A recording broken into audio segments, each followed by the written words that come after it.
The history of IT at LinkedIn is actually an interesting story. When I joined the company back in '07, there were about 3 of us. It was just a little bullpen where a few of us sat. And in order to communicate, we didn't have to call each other, IM, email. We could just turn on and talk to each other, or depending on where we're sitting, we would throw things at each other.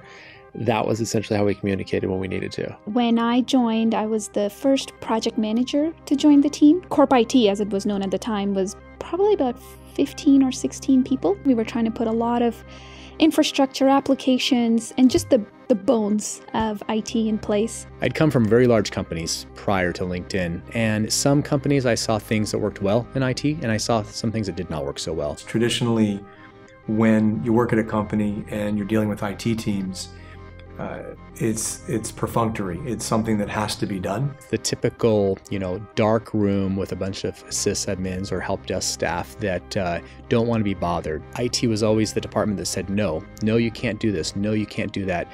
We don't have the funding. We don't have basically the time to try and help you figure out a solution.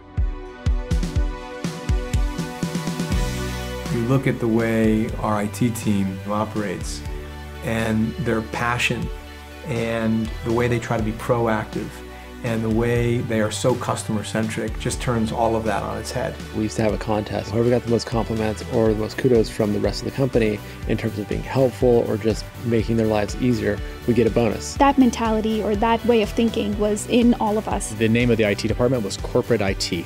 And I thought, corporate IT, that's as bad as calling people operations personnel. Corporate IT seemed to give the perception of, kind of the old model of IT, where you are very much behind the scenes, you're a little bit stuffy in how you do things, you're very one-dimensional. So I think that's really where Mike started the conversation around what would be a good name for us. We sent out a survey with some options, and GTS, so Global Technology Solutions, was the winner. And it really encompasses what we try to do, which is we're a very global team, we support a very global company, and it's technology solutions beginning to end.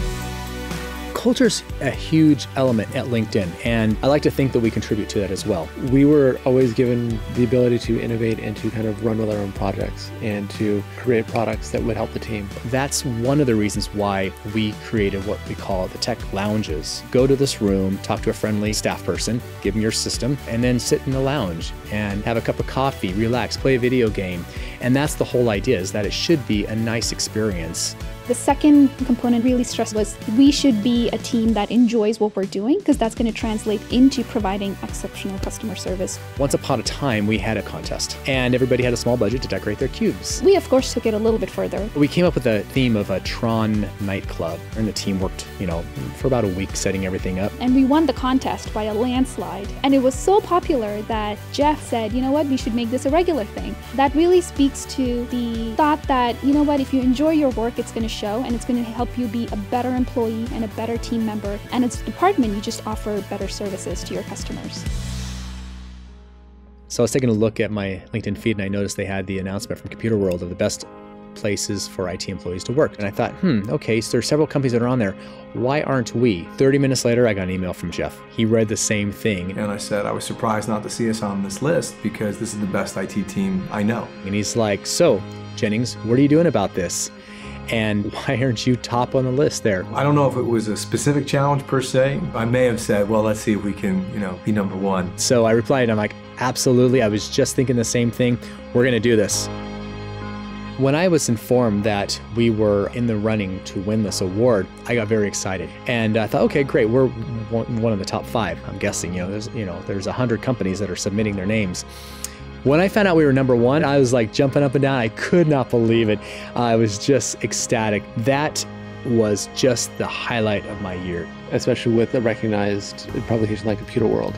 That was a pretty amazing feeling. I think the honor is external acknowledgement of what we at LinkedIn already know. We know how incredibly talented this IT team is. We know what they mean to the day-to-day operations of our company. Our values start with members first.